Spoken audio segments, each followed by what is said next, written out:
The holidays are here, and I don't just mean Cyber Monday. For a lot of Penn State football fans that were done with this season 6 weeks ago, that maybe it was during the Ohio State game or it was during the Illinois game when you wanted to throw things at the television, a lot of people have already been thinking about the offseason, roster building, and the next quarterback to come to Penn State. You're tanking for the top draft pick, right? That's kind of the feeling that a lot of people seem to have after this season. So we kick that into high gear today on Monday as we record this. Spencer Rattler, 5-star quarterback from the class of 2019, put his name into the transfer portal. He's leaving Oklahoma, a guy that Penn State fans have been looking at for a while now after he was benched earlier this year. So that's what we're talking about. Is he a fit? Is he going to be the next quarterback at Penn State? We'll get into all of that. But first, like I said, it's the holiday season. It's Cyber Monday. We already put our tree up. The in-laws were here on Saturday waiting for their flight, so we put the tree up before the Penn State game. So the holidays came early at my house, and they came early at Manscaped, the leading men's hygiene brand, just launched new products, including their ultra-premium body wash and 2-in-1 shampoo and conditioner. Time to give yourself, or someone who needs it, the gift of beautiful skin, hair, and balls this holiday season. If any of those things apply to you, then you can use the promo code. If you have any one of those three things, use the promo code 20PSU at the bottom of the screen. That gets you on Cyber Monday 25% off. I mean, that's why you subscribe to the YouTube channel and you hit the notification button so that you don't miss news like that. You're not watching this a week from now and you go, I missed 25% off plus free shipping. And if you're not watching on the YouTube show and you're listening to me, make sure I get it right this time. 20PSU is our promo code. You get 25% off at manscaped.com today on Cyber Monday. Okay, got through all of that. We'll talk about more of that in just a little bit. First off, though, we are talking about Spencer Rattler and the transfer portal. Yes, people either love or hate the transfer portal because we have conversations like today about former 5-star quarterback Spencer Rattler in the class of 2019 transferring from Oklahoma, a guy who was a Heisman favorite to begin the season and after week 6 was benched. So what's the story? I'll admit I came in today knowing some stuff about Spencer Rattler, but not a lot. So what I did is I wanted to go find the information to give you an idea of what kind of player he is, what kind of fit he would be, and if it's a realistic possibility for Penn State, because there's a lot of stuff out there about Spencer Rattler, but what is the stuff you need to know?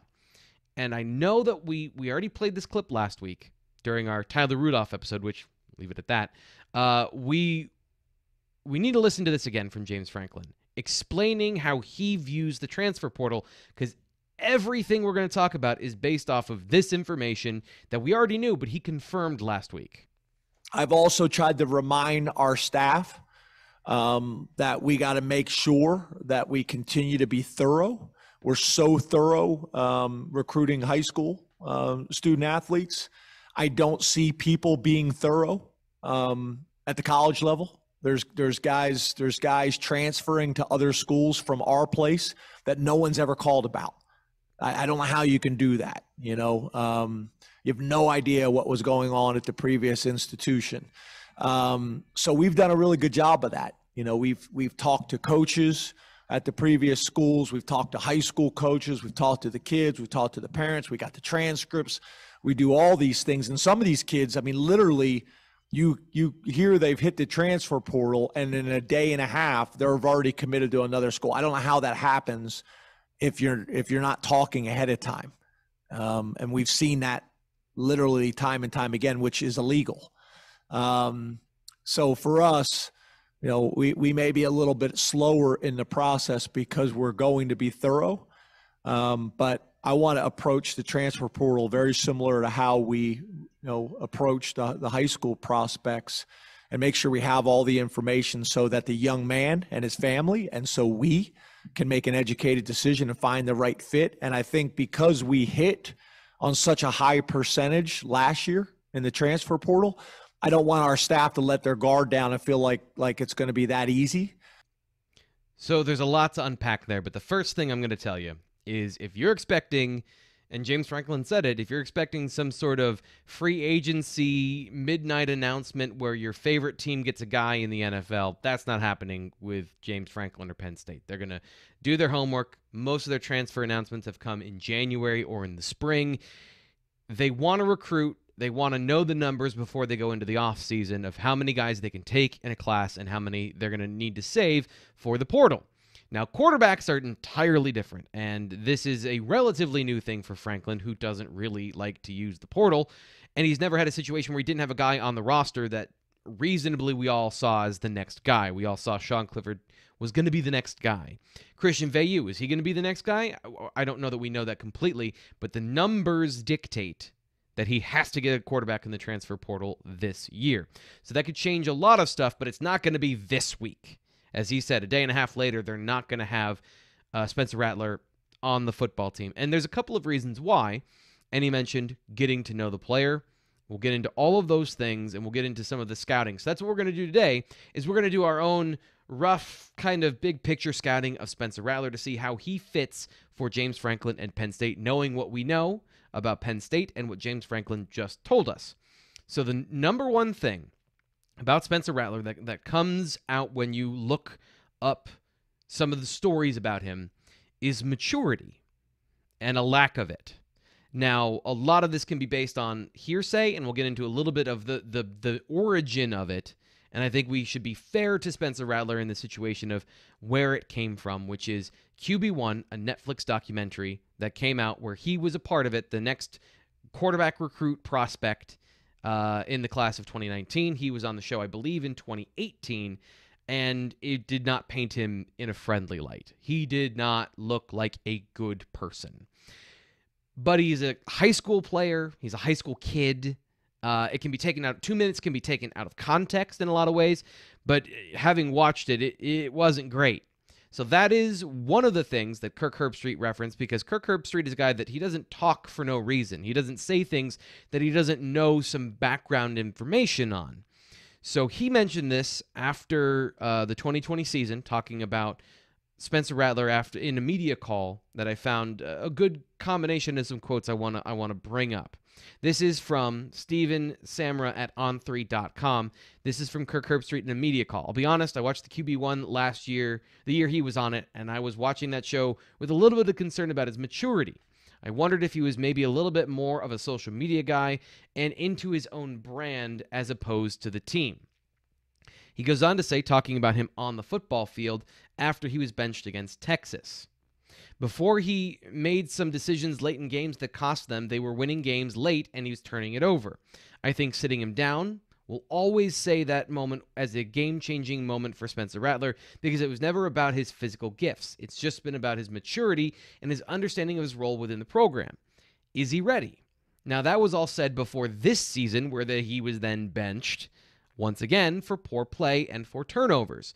So maturity, whether it's in high school or in college football from his redshirt freshman season where he was playing really well and still got benched, or into 2021 where he wasn't playing well, having the same issues, and still being benched, maturity comes up. And I was taking a look at some of the information about 2021 and what do those numbers mean, looking at some of the things that he did. And we'll get to the numbers in just 1 second. But playing from a clean pocket. Another thing about Spencer Rattler is he is a guy that makes plays outside of structure. He makes big throws down the football field. He likes to scramble and extend plays. But in 2021, knowing he was benched for throwing the ball to the other football team, I took a look at his play from a clean pocket. According to PFF, when he does not get pressure, he threw 0 big-time throws in 2021. That means he was not operating the offense within the structure of the offense. And when he did throw from a clean pocket, he had 5 turnover-worthy plays. That's really bad. That's Johnny Manziel level bad of, I can't read a defense, I'm going to run around and make a play. You can't operate an offense long-term that way. The fact that he was doing that in Oklahoma in 2020 and was playing so well that he overcame it that's a testament to how talented he is. It didn't work that way in 2021. So the maturity issues aren't just about him off the field, which may bleed over from, does he know how to read a defense? Is he putting in the time to study the playbook?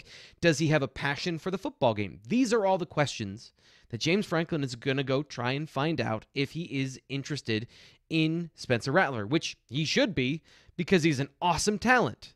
There's no denying the on-3 5-star prospect, number one pocket passer in the class of 2019, is really talented. It's just the maturity part. And speaking of maturity, we're all adults here, right? We can talk about male grooming, right? Well, I just got my holiday package. I'm very excited about this. I've been talking about this, the Performance 4.0 package. This came in the mail literally today. 2-in-1 shampoo and conditioner. I was telling you about it a little bit earlier. Look how fancy it is.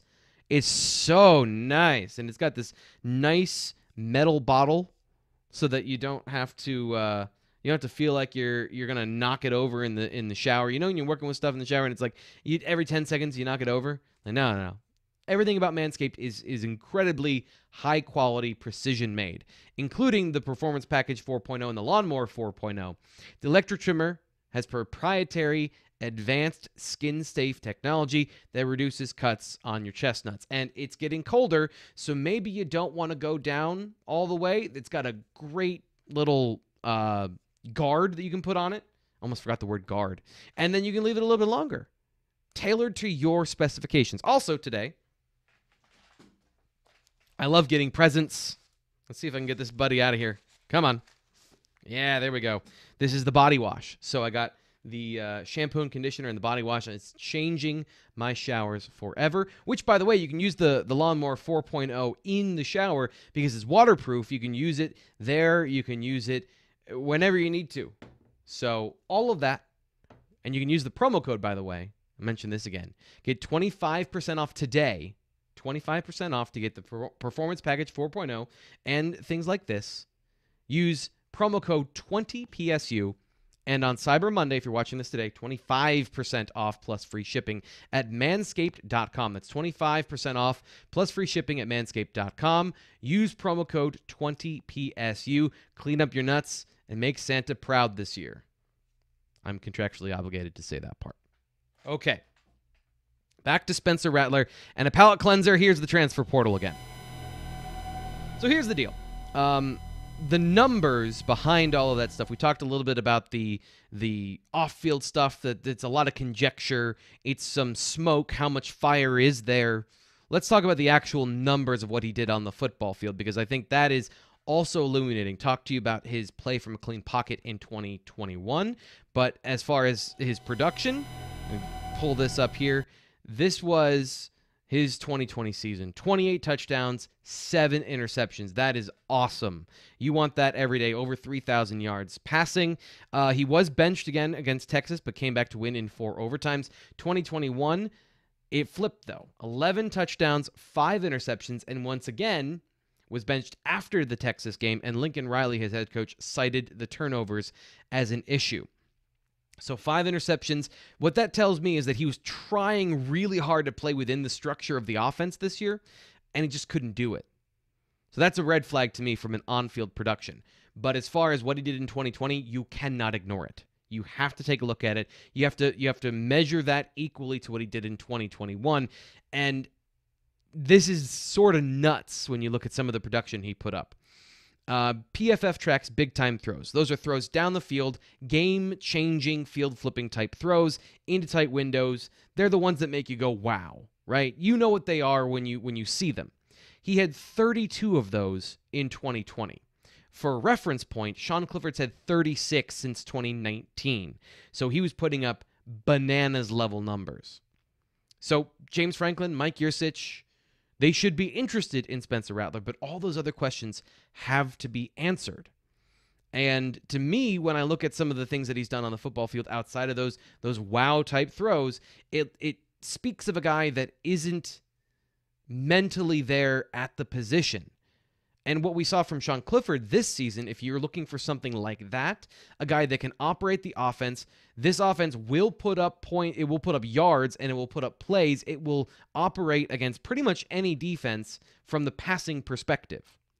But It lacked those big-time field-flipping throws. Sean Clifford was better this year than he was previously, which is interesting because from a clean pocket, he was one of the best passers in college football this season, but against pressure, he was terrible. So if you put a guy like Spencer Rattler into this offense and he can make those plays outside of structure, can Mike Yurcich get him to the point that he's getting those big-time throws and getting to understand the offense and do it all in one offseason? The other thing that has been a clear thread through all of the guys that Penn State has brought in through the transfer portal has been familiarity. Derek Tangelo, Penn State, James Franklin knew his high school head coach. They had recruiting ties to Arnold Ebiketie. They tried to recruit Johnny Dixon to come to the program before he went to South Carolina. All guys they've brought in, they knew about. They don't know Spencer Rattler because I took a look, and according to the On3 database, Spencer Rattler in 2019 did not have an offer from Penn State, Ohio State, or Oklahoma State. And I even include Oklahoma State to say, okay, we recruit quarterbacks in 9th grade. Was Mike Yurcich, when he was at Oklahoma State, involved with Spencer Rattler at all? And the answer is no. So no one has recruited him. No one has any real previous interactions with him other than Yurcich coached against him in that game in 2020 where Rattler came back into the game and won. There's no familiarity here. So if you're asking me right now, does Spencer Rattler fit for the Penn State offense? The answer is no. There isn't any sort of connection to the program. The maturity, whether it's hearsay or not, there's enough smoke that maybe there's a little bit of fire. And a redshirt sophomore doesn't get benched for a true freshman because he's playing poorly if he doesn't have maturity issues at some point along the line with as much talent as he has. Now, to be fair, Oklahoma had systemic problems on their offense from the offensive line to the running game. It wasn't just Spencer Rattler, but he was exacerbating those problems. He wasn't a fix. He wasn't playing within himself to make everything better, so they went to somebody who did. Does that sound like any situation Penn State's had over the last 24 months? Is that something that you think Spencer Rattler can come in and fix? An offensive line that maybe can't run the ball and receivers that are great and get open, but you've got to be able to find them in structure. As much as the name and as much as the recruiting profile and the talent are a draw, I don't get the sense that he's going to be a Nittany Lion. I'm going to keep my ear to the ground for other quarterbacks that have more of the things that we're looking for in terms of familiarity with the program and a profile that fits. That being said, never say never, because Mike Yurcich, James Franklin could get to know Spencer Rattler. He could convince them, if he was interested in coming to the program, that he is a part of the solution and he is a different player than he was previously. But here's the thing, and ask yourself this. A guy who was on a Netflix documentary in high school, who was the #1 quarterback in the nation in his recruiting class, went to Oklahoma to Lincoln Riley, a quarterback developer, a big stage. Do you think he's going to wait around for his transcripts to clear? I don't get that sense either.